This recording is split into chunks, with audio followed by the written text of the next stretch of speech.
Hi guys, good morning. Can you hear me?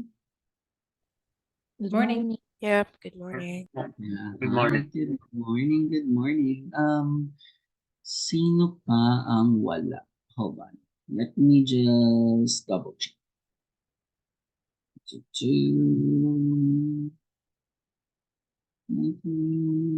Casey. So we're still missing Casey. Let me just reach out to her real quick.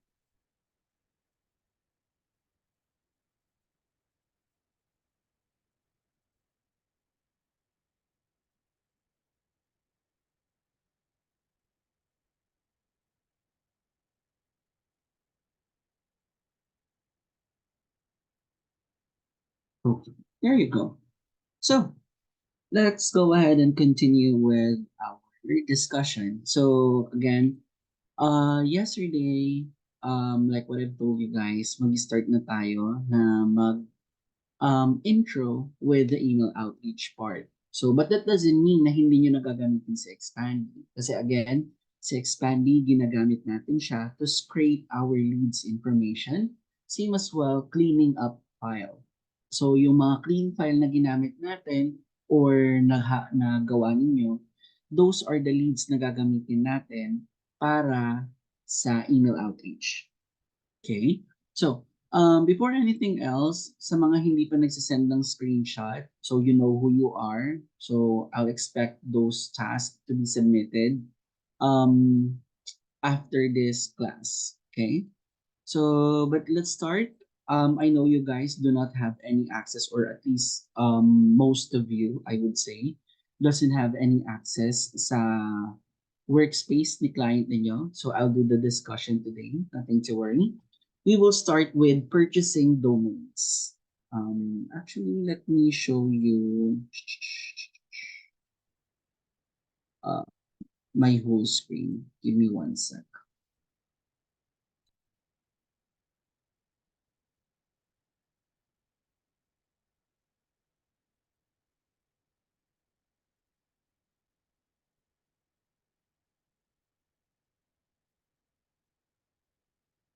Okay. Can you guys see my whole screen? Yep. Yes. Yes. Okay, great. So let me just sign in here real quick.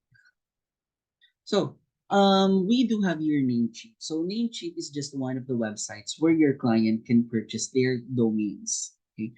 So aside from Workspace or aside from Namecheap rather, meron pa silang other options. So they can purchase sa Squarespace, sa Google directly, o kaya sa GoDaddy, and so on and so forth. So those are different websites where your client can purchase. Purchasing things or purchasing domains specifically is handled by your client, so nothing to worry about that. Ang gagawin nyo dito is yung creating record or sa record mismo for that specific domain na pinurchase. So here are the samples that I have. Pero di ba I asked you yesterday dun sa may week 5, purchase and warm up your domains, there are documents there that I asked you to download. So ito siya. Ito yun, sample. Ito yung step-by-step procedure on how to create record para sa mga domains na pinurchase ng client. So for us kasi na gawa na lahat, so lahat ng domains namin is meron ng records. So I can touch anything here. Pero let me show you how it works. So again, sabi dito, you log into Namecheap, you go to domains list, and then on the right hand menu, so nandito yun siya, to, domains list. When you click that, ito na siya. Dito kayo mapupunta. This is the page where you can see all the domains that your client have purchased. So all you need to do is isa-select nyo lang kung ano yung domain na kailangan nyong i-set up. So if you notice, lahat sa amin kasi active na, so I can't touch anything in here. Pero pretty straightforward naman to. All you need to do, let's say ito yon, ito yung gagalawin natin. You go to manage. Sabi niya, go to manage. Then nasabi, click advanced DNS. So ito. And dito nyo igagawin yung record. Okay? So if you notice, meron na kaming record so I can touch it. Pero if you guys magka-create na kayo ng record, you can just watch again or follow the step-by-step procedure directly dun sa my domain natin or sa purchase and warm up your domain video sa week 5. Pero dito, gagawin niyo lang is this, you click this add new record. For the SPF, the type is, ito yung mga type, you find or you look for text record. So scroll down, hanapin nyo text records. Ito, click nyo yan. Ang host natin, sabi is @sign. So you type in here @sign. The value, ang sabing value is ito. So all you need to do is copy this. So you copy it, you paste that in here. Same spacing, same characters, same capitalization. Wala kayong gagawin, wala kayong gagalawin. Okay? Just copy and paste it. Then afterwards, dito naman tayo sa TTL, sabi automatic. So ganyan lang siya. Literal na copy and paste lang. Then once you're good, you click this check mark to save it. So for me, syempre hindi ko siya gagawin. Ganon din sa may DMARC, sa DKIM, you just follow this instruction on how to do so. And then once you're done, halimbawa na setup niyo yung record dito, you will change this mail settings. So sa mail settings, depende kung ano yung workspace na ginagamit ng client. So sa amin kasi, di ba like what I mentioned, I won't ko na-mention ko na yan. Pero anyway, we're in the process of migrating some of our domains kay Microsoft.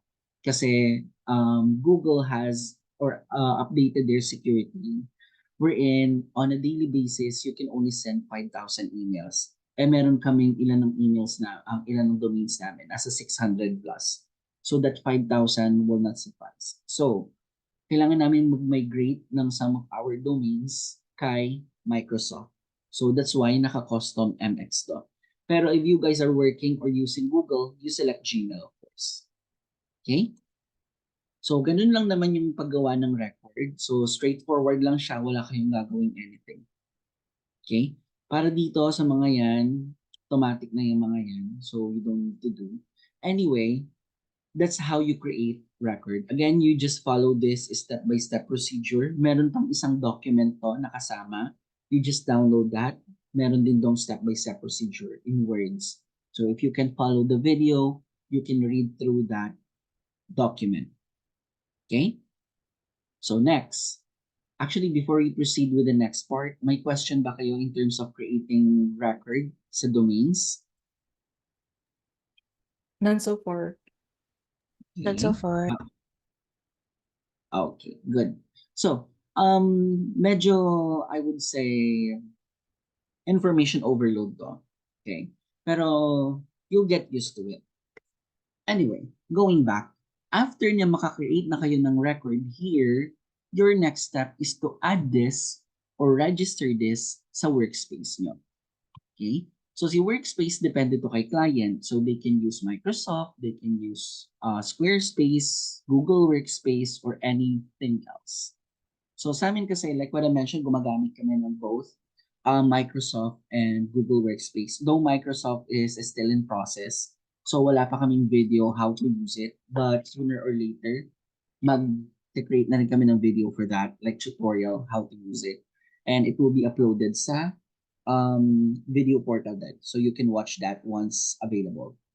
But for now, para makarating kayo dito sa admin console na to, you just need to log in directly sa profile ni client. So ayan, if you notice, nakalogin ako sa profile ni Rachel. Click this, halimbawa ito. Let me go from the start. So here, you click this Google App option. When you click that, you look for admin. Okay? So pag kinlik nyo to, dito kayo mararoute. So anyway, if hindi nyo makita si admin, so this part, may different reasons are, one, hindi ito yung domain or hindi ito yung email address and email address na ginagamit ni client for your Google Workspace. Second, wala pa talaga siyang workspace. Or third, gumagamit siya ng ibang workspace. It could be Microsoft or any other workspace. Okay? So, ganun lang naman yung mga reasons if hindi nyo siya makita. But anyway, once you're here, your next step is to click this add a domain option. So here, dito kayo ma-route sa home screen, you'll find this add a domain option. So when you click this, dito kayo mapupunta diretso. All you need to do is enter here the domain name. So kung ano yung binili ni client. So halimbawa ito. So you copy that. Paste that in here. Make sure you select secondary domain, never alias. Okay? What is the reason behind? So see, secondary domain, how it works is, it works like a regular email. Magagamit nyo siya pag send ng mga emails, ganyan. So this one has a license. License to use or license that you can use in running email outreach. While on the other hand, kapag si alias naman ang ginamit nyo, para siyang sub-email lang. Parang ganon.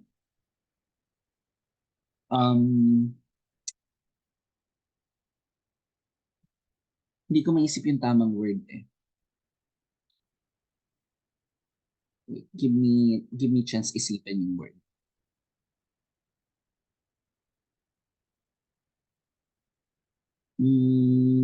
Yeah, I can't think of the exact word. Pero anyway, you just select secondary domain, never use your alias. Kasi again, if you use alias, by the way, in the long run, magkakaroon kayo ng error in running domains. Yes, also known as AKA. So, but yeah, anyway, going back. So after you click this, you select add a domain and start verification. Okay. So ako hindi ko siya pwedeng i-proceed kasi again, recorded na to yung domain namin kay Microsoft. So pag kinlik ko to, maa-award tayo ni Rachel. So but anyway, verification process may take 20 minutes to 30 minutes. So you just need to wait. Pero once verified, ganito siya lalabas. And all you need to do or your next step is to create a user. Okay? So sa pag-create naman ng user, you have two options. You can either click this directly. So dito kayo mag-create. You just click add user. O kaya naman you go to directory, you go to users, and then you have this add new user option. So si user, siya yung email address na mismo. Okay? Don't get confused. Si domain, siya yung after @ sign sa mga email natin. So let's say at gmail.com, at yahoo.com, at so on and so forth. Sila si domain. Now, si user naman, siya yung email address. And para makapag-create kayo ng user, your client need to purchase a license for it. Okay? So, here, kapag mag-create na kayo ng user, for sure, or of course, ang ilalagay nyo ditong first and last name is yung client niyo. So, let's say, pero for me, I'll put in here. Oops. Again, first and last name na client niyo unless ang pinapagawa sa inyo ni client is your work email. So, of course, kapag work email nyo yan, lalagay nyo is yung information. Okay? So, now once done, normally ang ilalagay nyo dito is first name ni client. And then here, hahanapin nyo ngayon kung ano yung domain na in-add niyo. Okay? So, may option kayo to search for it. So, now once done, here, you leave it blank. For the phone number, you don't add number here. Ang i-add nyo dito is yung main email address ng client. So, ibig sabihin when I say main email address, yun yung ginamit nyo to sign in sa workspace. So, ayan. Ganyan siya. So, ganyan yung process. Okay? And then, all you need to do is add new user. So, pag kinlik nyo yung add new user, ganito siya lalabas. May ibibigay sa inyo or may magpa-pop up here na password, like an auto-generated password. Okay? So, kapag meron na kayo ng auto-generated password, so meron na kayong email, your next step is to create a profile or sign in doon sa may mismong domain na yun. All you need to do Just click this human icon. You have this add option here to add a profile. So basically, you just sign in, enter nyo here yung bagong email address na ginawa ninyo. Next, the password, yung auto-generated password. Once in, it'll ask you to create your new password. Okay? So ganun lang naman siya. Pero you also have an option to reset your password manually. So that's how you can add these domains and create email addresses or users para sa email outreach niyo. Okay? Now, ang mga error na pwede niyong ma-receive in terms of running domains or running email outreach specific to domains are: one, your domain got suspended or disconnected kasi na-report siya sa spam. Second, hindi nyo naayos yung pag-create ng record.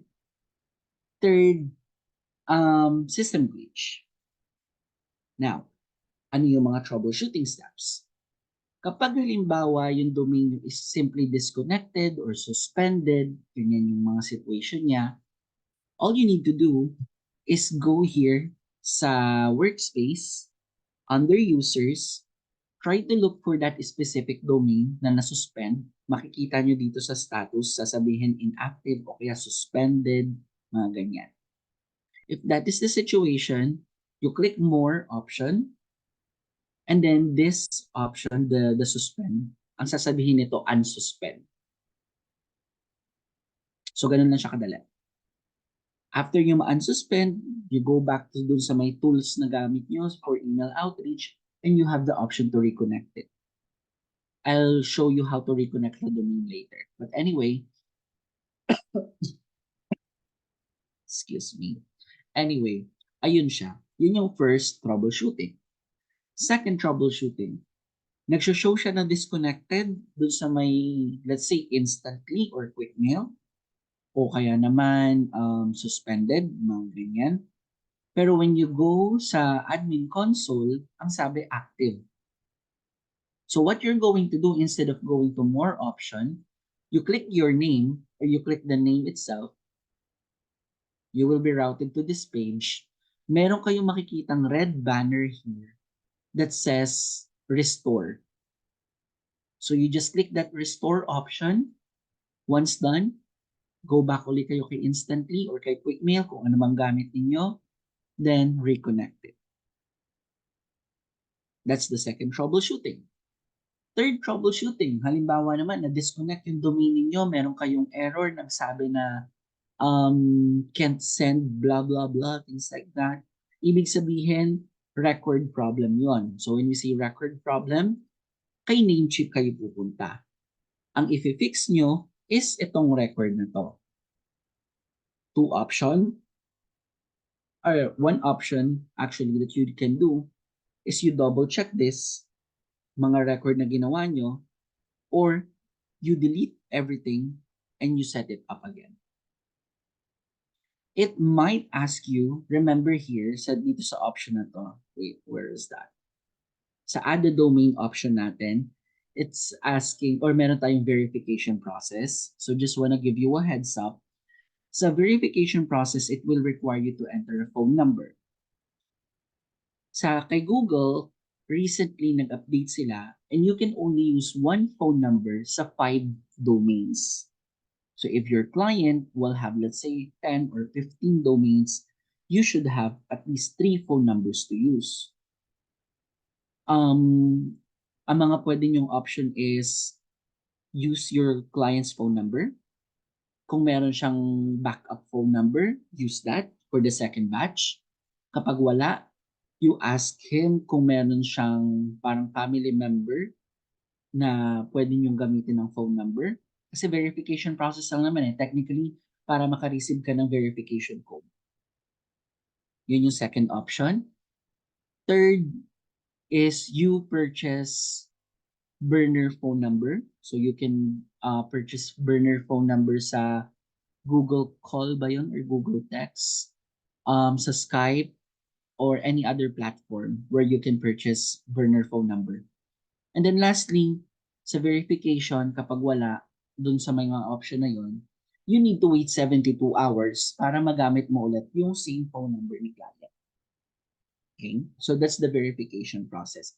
That might also apply dito in terms of creating records.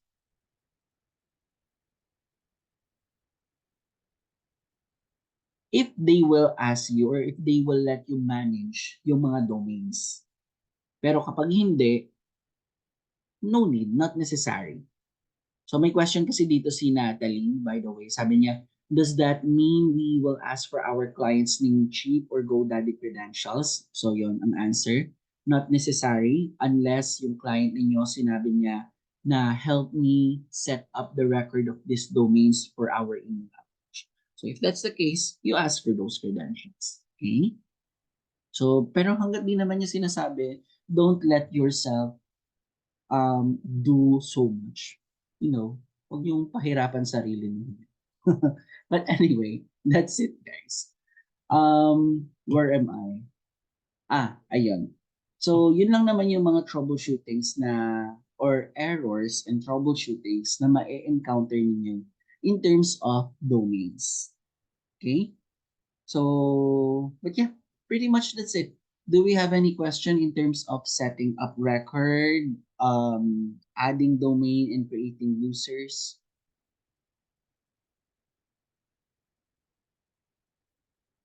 How about the rest? Are we all good? Hindi na None nakamove. for me. No question for now. Okay. So I know guys, this is information overload, but yeah, makaka-move on din tayo. Anyway, let's move forward. So ayun, we're good na sa may setting up record, creating or adding domain sa workspace, same as well creating user or email address for those domains that you have. So ang next step natin is to add those users kay instantly o kaya kay quick mail, depende kung ano gagamitin ni client. Okay? So we will start with instantly. So here, mag-quick tour muna tayo. So tomorrow we will dig deeper kay instantly, same as well with quick mail and mail tour. First, we have the lead finder here.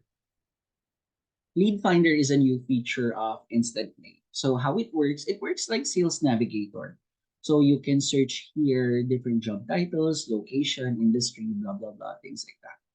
Pero kapag gagamitin nyo to, just letting you know, it will charge your client $197 per month extra on top of your $97 monthly bill kay Instant itself.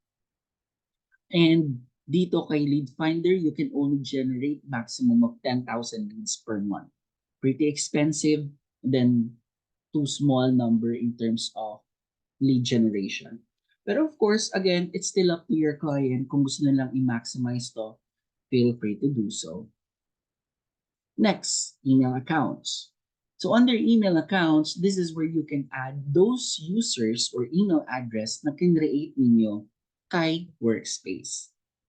For you to do that, you click this Add New. You select here kung ano yung ginagamit yung workspace. So if you're using Google Workspace or Microsoft or any other workspace aside from this two. So sa akin, ginagamit namin Google Workspace. So I'll select Gmail. The first step that you need to do is to make sure that the IMAP is enabled on that specific email address you're trying to add. So paano nyo siya malalaman? You log in sa Gmail account. So let's say ito yung gagamitin ko, yung mismong email ko, work email. Right, it's that. Okay. So halimbawa ito yung gagamitin ko. Para makita natin si IMAP, you go to settings. Again, log in kayo sa Gmail. You go to settings, see all settings. You go to forwarding and pop IMAP. And ito si IMAP. Make sure this is enabled. Okay? So meron din namang step-by-step procedure dito. You can follow it. Once confirmed, you click yes, IMAP has been enabled. Dito naman, you select option 1. Okay, next. Itong section na to. Gagawin nyo lang to kung wala pang domain na naka-add kay Instant Ink. So, ibig sabihin, first domain ever na i-add nyo kay Instant Ink. Okay? So, how does it work? You click this workspace admin panel. Then let me just sign in real quick. Give me 1 sec.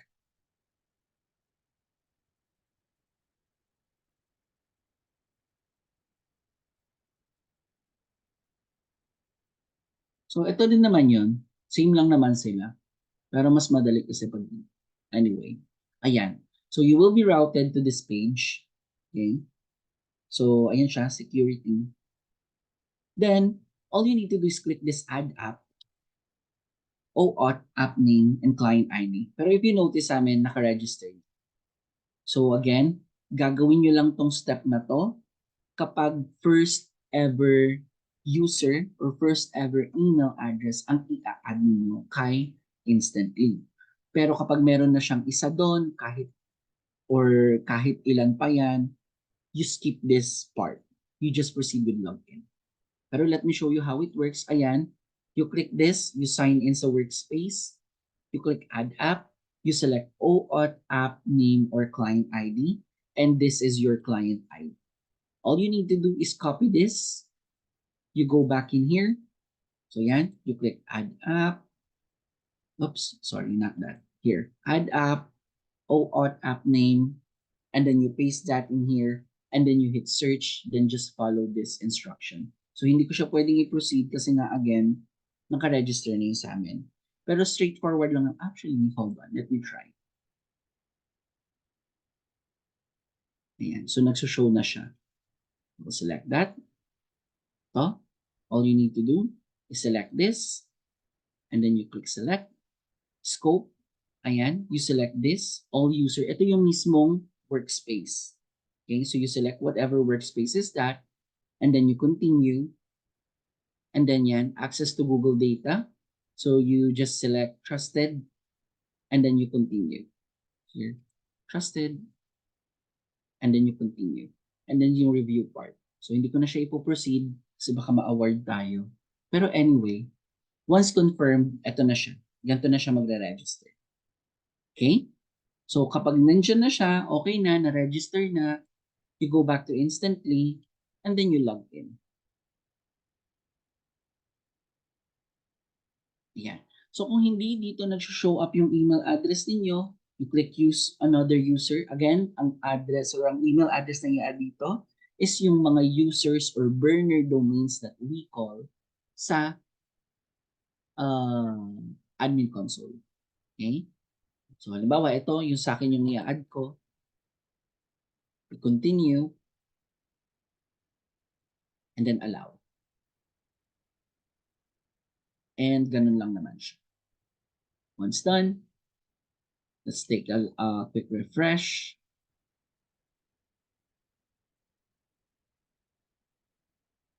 And ito na siya. Pero hindi pa yan dyan nagtatapos. Pero bago tayo mag-proceed sa next step, may question ba in terms of adding domains kay Instantly?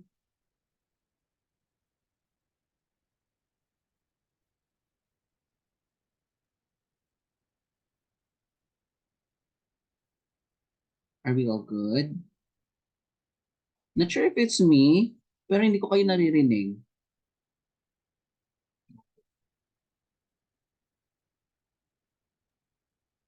Are you still with me, guys? Yes, Charles. Perfect. Pwede pala yun eh. Hindi sumasagot. Okay. May question tayo dito. Bali to add domain sa Instantly, it should be via Google Admin Log po. No? Yes, pero again, depende siya, Ruru. Depende sa kung ano ang gamit na workspace ni client. Kung gumagamit kayo ng Google Workspace, yes, via Google. Pero kung gumagamit kayo ng Outlook, you use Microsoft. Okay? So, but yeah, do we have any more question before we proceed? None for me. None for me as well. All good, thank you. Okay, so sure. Now, let's go ahead and continue with our lives. Okay.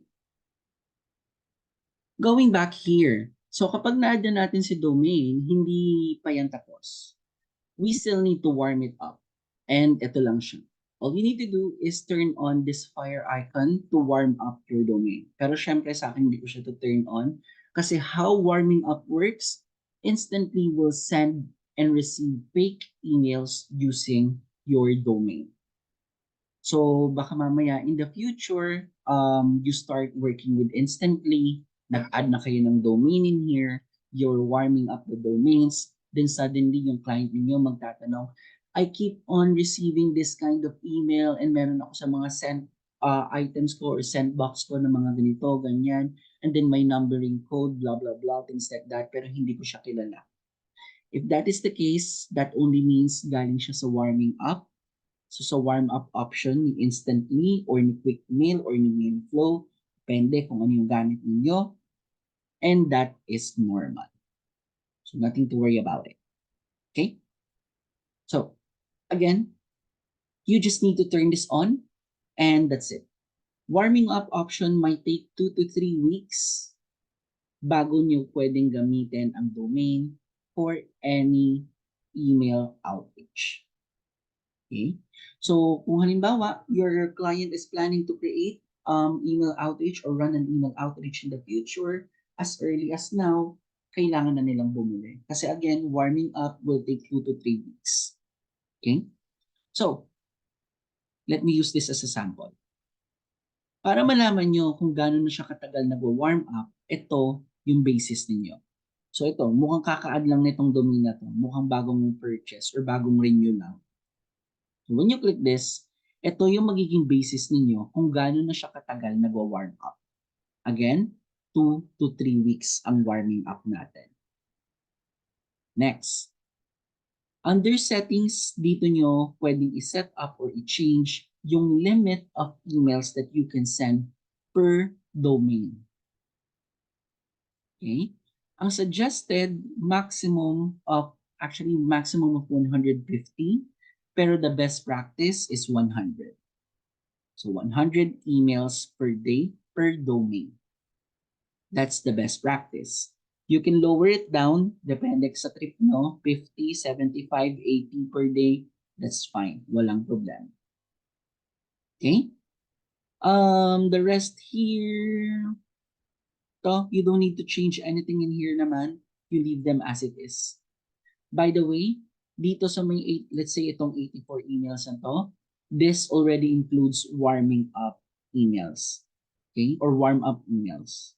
So parang siguro, for this specific domain, kung may 84 emails tayo, and then ang limit natin is 20, meaning to say, 64 lang ang pwede nyong isend na email sa client. So ganun yung process niya. Okay? So, but pretty much that's it in terms of warming up domain using Instantly.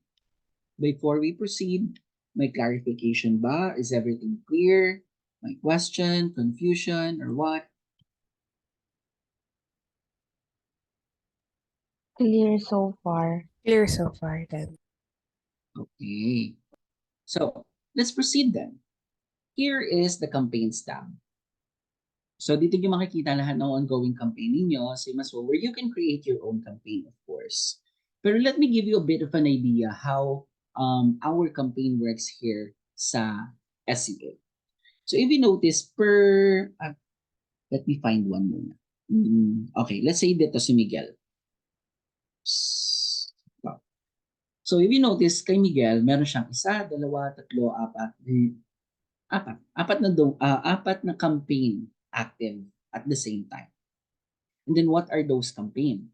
Meron siyang automated under Europe, automated in US, third angle campaign, and referral campaign. So when we say automated, let me show you. Ang personalization line niya is generic and will apply to anyone. Okay? So, technically speaking, wala siyang personalization line. Or may personalization line siya pero generic. So, ganyan lang. So, your track record on LinkedIn profile, impressive. And that's it. That's what we call automated. We suggest this to scale up para mas marami kayong ma-reach na. Okay? So anyway, let's go back. Yun yung first.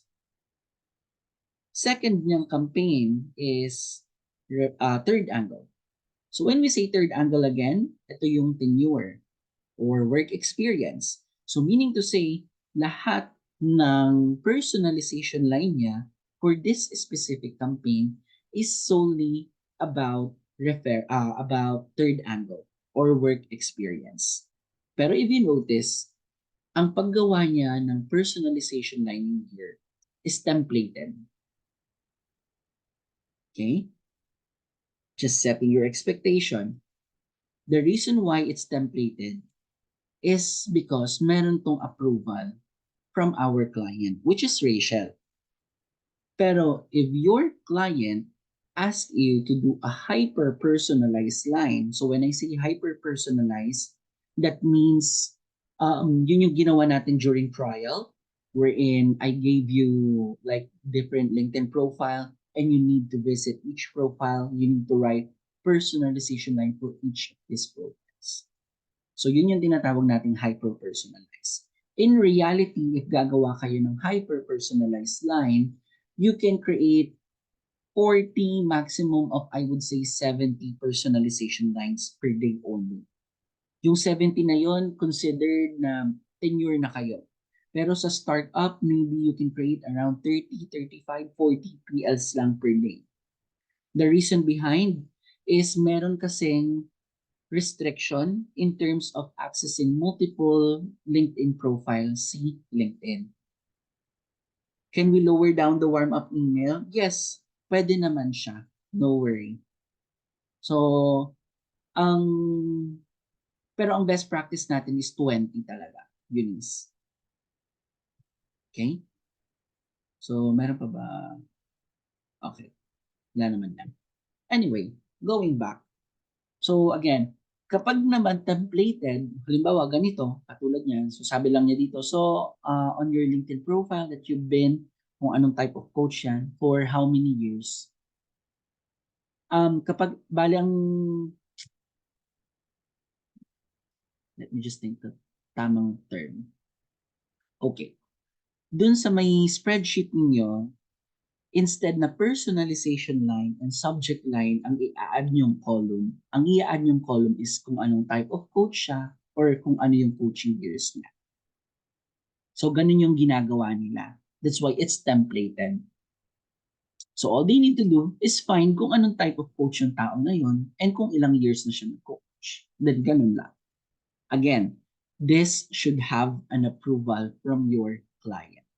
If you're doing the templated ones, it will, or you will be able to create, I would say, around 80 to 100, maximum of 150 per day for the whole 8-hour shift kapag nag-create kayo ng personalization.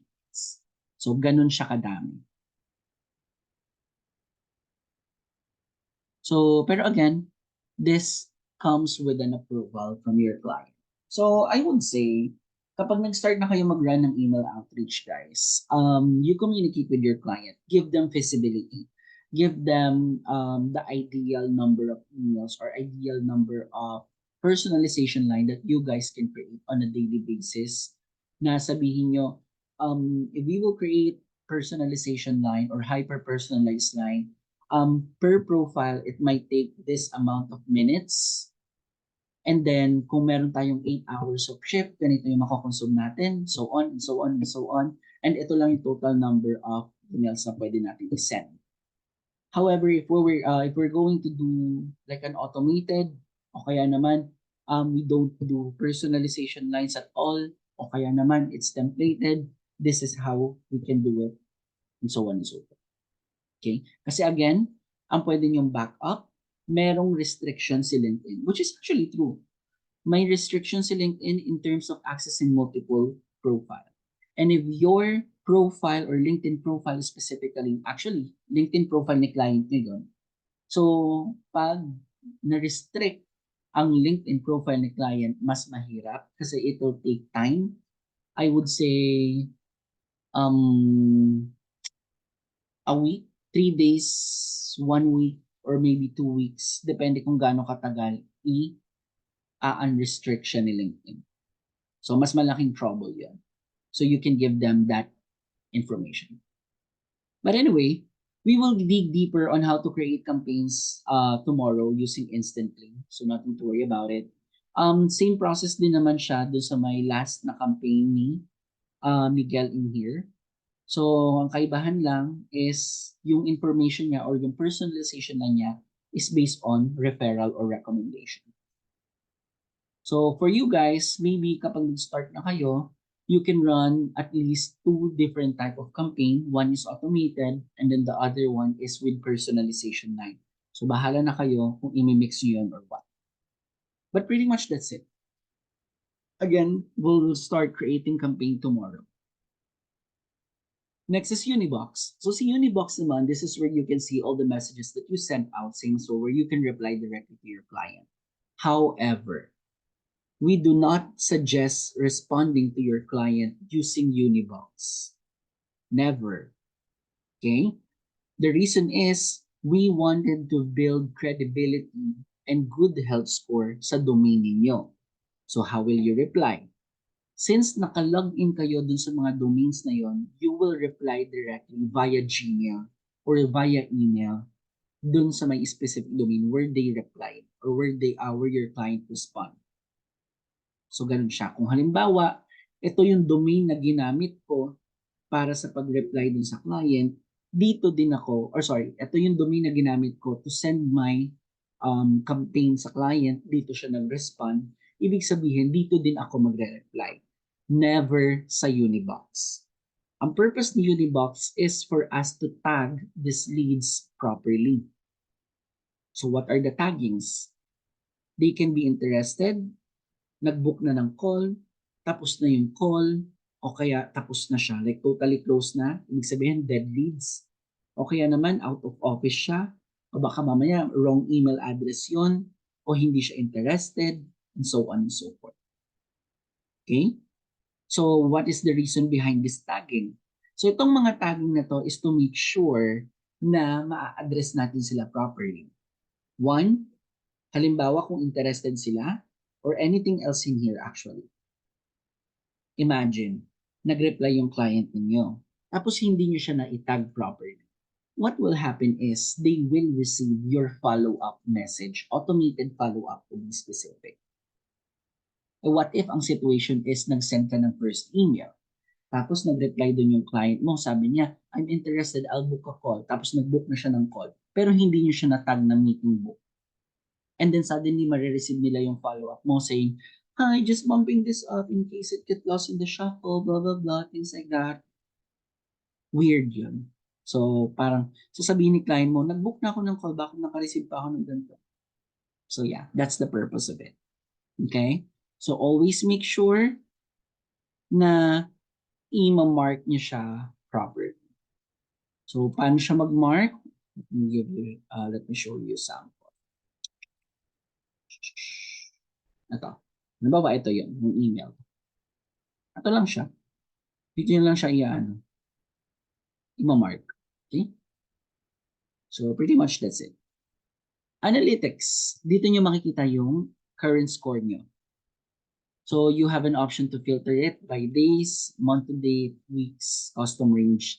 So total sent, ito ang pinaka-tinitingnan natin dito, so open rate and si reply rate. Open rate natin, target is 55% and above. Reply rate natin should be 2% and above. So ganun yung targeting natin. Yun yung target natin. Okay? Now, if you notice na mababa yung open rate ninyo, halimbawa katulad nito, ibig sabihin, hindi effective yung subject line ninyo.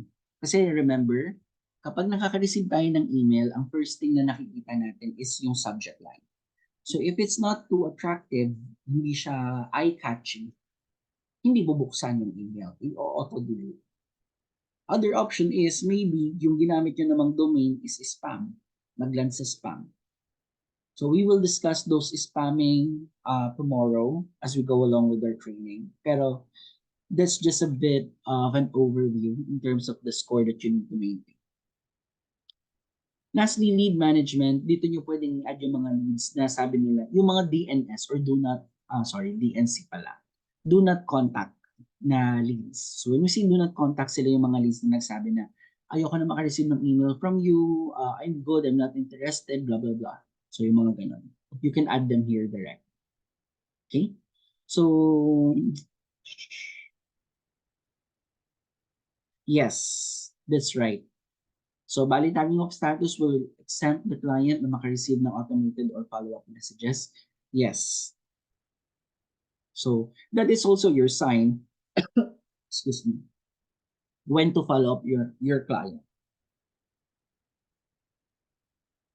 Kasi if they show interest, pero hindi pa siya nagbo-book ng call, you can make a follow-up with them. So, ganun siya. No problem. But yeah, pretty much that's it for instantly, guys. So, do you have any question before we proceed? So again, tomorrow we will be deeper dito sa may instantly specific to creating campaigns, spamming, troubleshooting, and so on. Pero do you guys have any questions? Ay, Charles, I have one pala. Kasi Sure. we were we've set up like 5 domains for Robina. Pero yung isa niya, it's not receiving any warm-up emails. Does it mean na it's still turned off on her instantly? Kaya hindi siya nakaka-receive ng warm-up emails? Yeah, that's a possibility. So what you can do is to Okay. double check the reply instant or yung Okay. Sige, check ko na lang. Thank you. Sure, no problem. Anyone else? Are we all good? All good so far. All good. Thank you so much. Okay. Yan ha, pag may nagtanong pektos ha. So, let's proceed. So, next natin naman is quick mail. So, previously, how quick mail work? It works like instantly. So, it's a two-in-one tool. So, if you notice, instantly two-in-one tool siya. When I say two-in-one tool, you can warm up your domains and at the same time, you can run your outreach campaign. While with quick mail, dati, ganun din siya mag-work. So, you can create your campaign, you can warm up your domains at the same time. Pero, February last year, to be specific, nag-update si Google ng security API, wherein the option to warm up domain using QuickMail is no longer possible. So what QuickMail did, they created another software that's called MailFlow. So si MailFlow, gamit siya for warming up purposes only. So, that also means gagamitin nyo lang si MailFlow kung gumagamit ng quick mail si client. Pero kung hindi, syempre hindi siya gagamitin. So, just log in here. So if you notice, kamukha sila ni quick mail kasi ganun nga siya. Now, for you to warm up a domain in this specific MailFlow, the first thing that you need to do is to create a pool. So ito siya, create new pool. So here, I have a sample pool in here, but let me delete this para I can show you how to create one.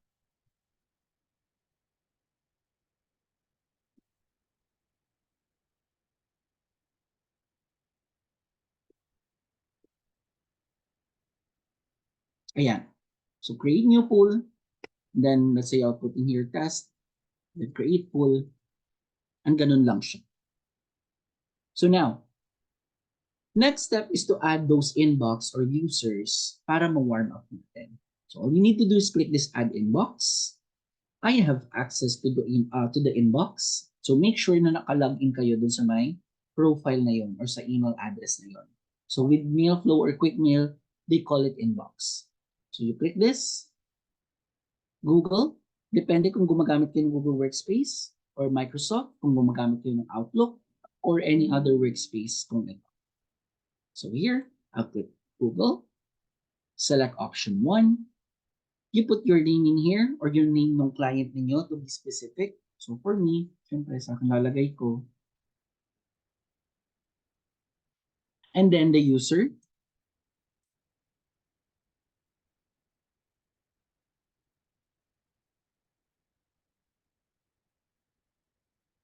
So ayan siya. And then the app password. So paano nyo makukuha si app password? All you need to do is pumunta kayo ng security option ng profile nyo. So you click this human icon, you go to manage your Google account, and you go to security. Under security, look for two-step verification. You click this, make sure that this is enabled. Let me just sign in here. Ay, ano yung password?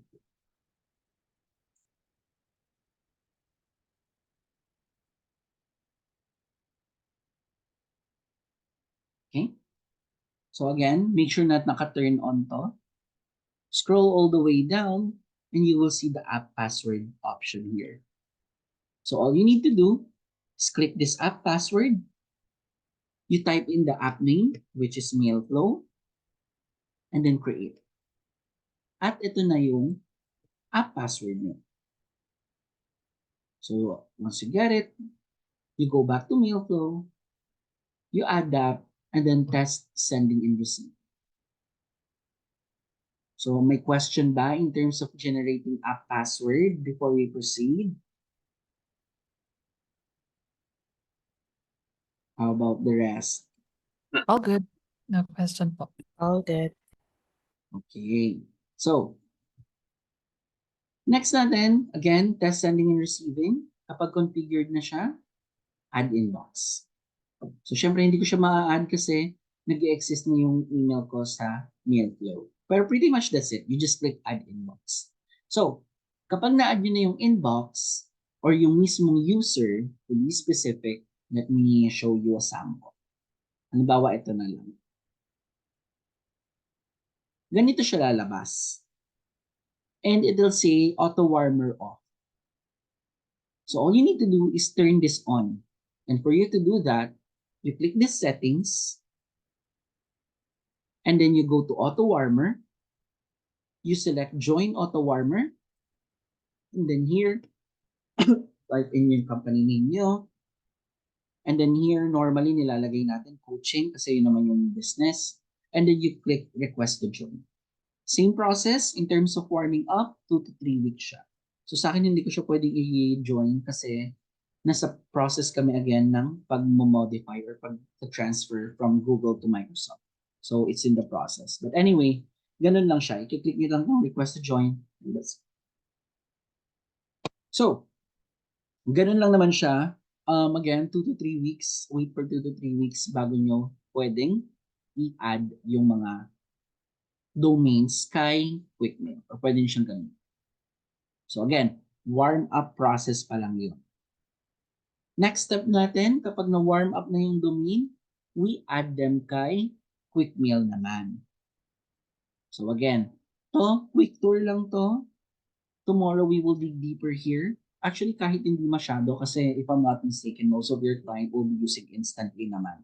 So but anyway, here, this is the dashboard where you can see your current score or metrics. Open rate natin, ganun pa rin, 55% and above.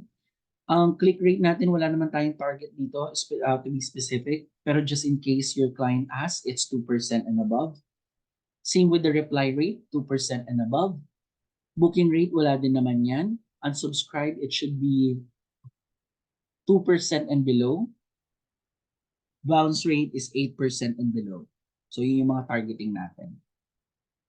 Prospects, this is where you can add those those leads that you have. Campaigns, dito kayo pwede mag-create ng campaign. Now, opportunities, ito yung mga responses.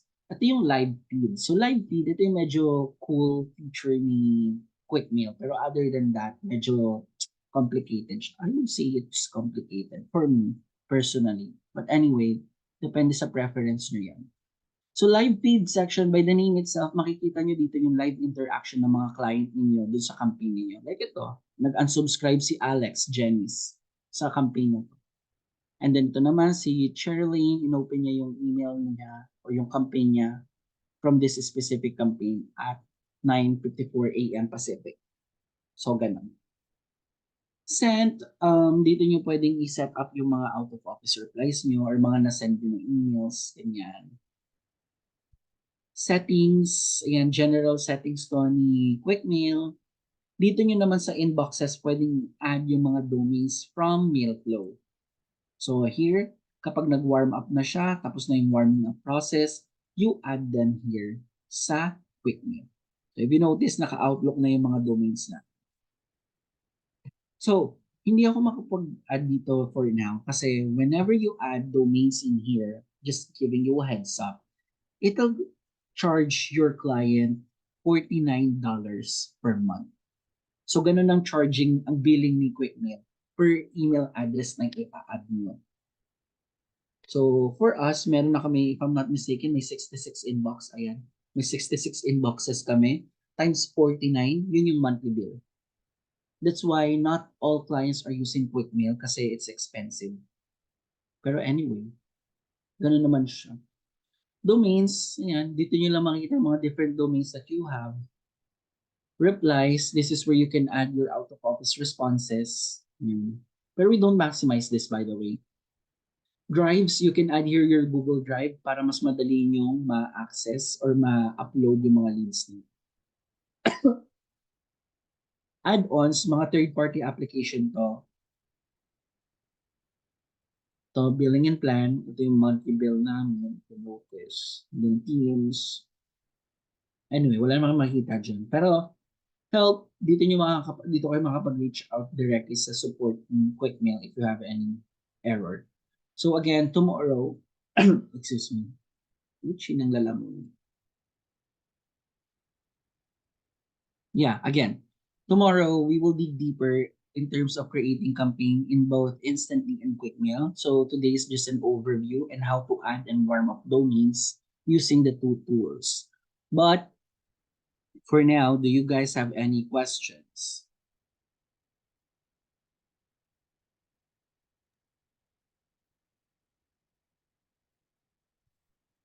All good. Wala na sumagot. Tulog na ba kayo? No None that question. I could think of so far. Ano na? Okay pa ba tayo, guys? Ayaw pa. But okay. Hi Charles. I have a question, but it's Sure. more of dun sa expanding. Good. Hello? Yeah, I'm here. Okay. So yung client ko, parang nag-send siya kanina lang ng revised messaging niya. So is it okay to edit the active campaign or should we make a new one? I suggest to make a new one instead. Kasi may interrupt yung ongoing campaign. Okay. So should I stop the first one? Yeah, you can. So, pero set up Then muna, iset up mo muna yung bago niyo. So, kapag na-set up na siya properly, pwede mo nang i-stop yung ongoing ninyong campaign. So, ang maa-advise ko, kung marami pa ba yung, or not sure kung napansin mo, or marami pa ba yung hindi pa nakaka-receive ng campaign? i-check ko pa. Oh, okay. So, kasi you have the option to export those leads. So, kapag halimbawa masyado pa silang marami, para ma-maximize mo sila, what you can do is to export them and then import them directly do sa may campaign mo ulit na bago. Okay? For you to do that, let me share my screen.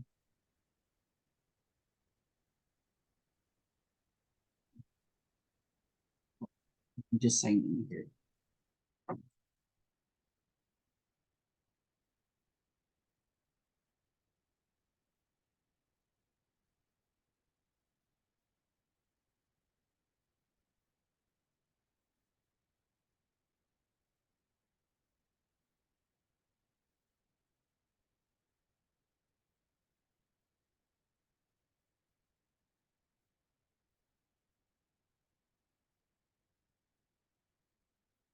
Halimbawa, ito. Sa halimbawa, marami pang leads na hindi pa na ko-contact dito. Para ma-maximize mo siya, ang gagawin mo, under people, you have the option to filter it with no interaction, di ba? So here, filter by interaction, no interaction, and then you export those leads. Ito, export. Then mail all contacts sa CSV para makuha mo siya sa CSV file. And then you re-upload it dun sa may existing yung bagong campaign. So ganun siya. Okay? Pero once Okay. na-export mo to, just a heads up, once na-export mo na to, you need to remove them dito sa campaign nito. Kasi remember, may option na ma-detect ni Expand yung mga duplicates. And if it's a duplicate, hindi mo siya ma-upload sa existing campaign. So that's why, kapag na-export mo na siya, you delete them. Okay? Okay, sige. Okay. So, but yeah, anything else, guys? May mga question pa ba tayo before we move on? Are we all good? None that So I far. could think of po. Thank you. Okay. So, if that's the case, let's go ahead and move forward with your task. So, for your task, here's what I wanted you to do. You still have your clean file, guys, right? Yes, po. Yes. Okay. So now, in your clean file, I want you to create a separate spreadsheet or a new spreadsheet. You copy the first 10 profiles dun sa my clean file ninyo. So you copy the first 10 profile, you paste it in a new spreadsheet, and then in that new spreadsheet, I want you to add another column for personalization line and another column for subject line. So meaning to say, kailangan nyo magsulat ng PL and SL for that 10 profiles na sineparate niyo. Are we clear with that? So let me show you how it looks like para naman wala tayong confusion. So ayan, ganito siya. Ito yung profiles natin, ito yung pinaka-clean file natin. You add another line or another column, same personalization, and then subject line in here. And lahat ng profile na to, susulatan nyo ng personalization line dito. Okay? So hindi nyo ilalagay test 1, 2, 3, 4 hanggang kung anong number yan and whatever is written in here. So what you're going to do is write personalization line talaga and subject line. Kasi I remember one time, shinow ko to as a sample. Ito din yung binigay sa akin na sample. Very wrong. So ayun, I just wanna make things clear ha. So I want you to write PL and SL for that 10 profiles that you separated. And in terms of the restriction, it should be anyone with link can be an editor. Next, for your video watching, I want you guys to watch the week 6 video from targeting and clean your leads hanggang campaign run. So lahat ng 4 videos na. Okay? So just want to make sure, is everyone using, or can you guys double check yung mga credentials ninyo if your clients are using Instantly or Quick Mail?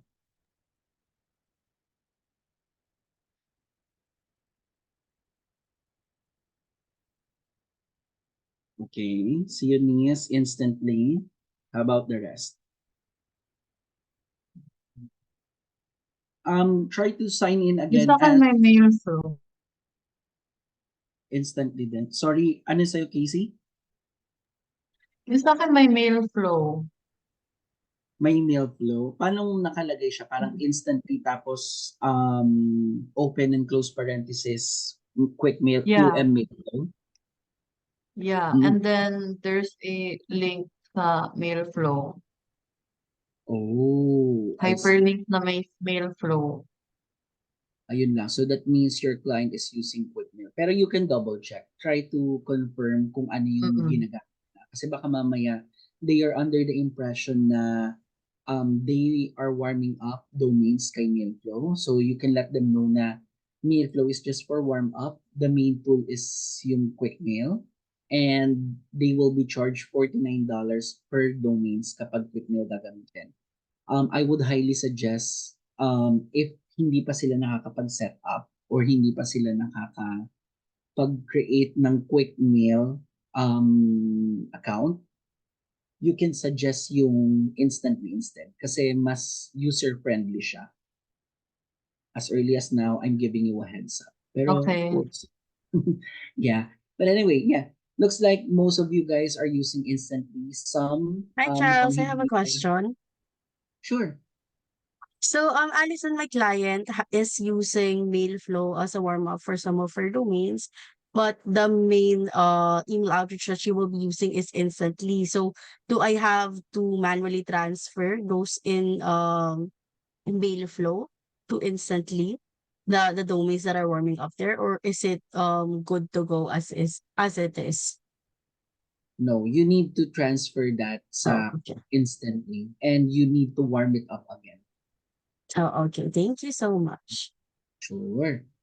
You can let your client know na we only use Mailflow if you're using quick mail. Pero since you're using instantly, it's a two-in-one tool na kamo. So no need to use Mailflow anymore. Okay, I'll let her know. Thank you. Sure. Anyone else? Do we have any more question? Okay. So, Charles, hi, sorry. May Sure. question lang po ako quick since medyo behind po ako sa task. Just want to clarify if screenshots lang po ba yung ipapasa for the task since day one? Yes, mga screenshot Okay. lang. And then, yung mga screenshots na needed are the Okay. screenshot of the campaigns tab.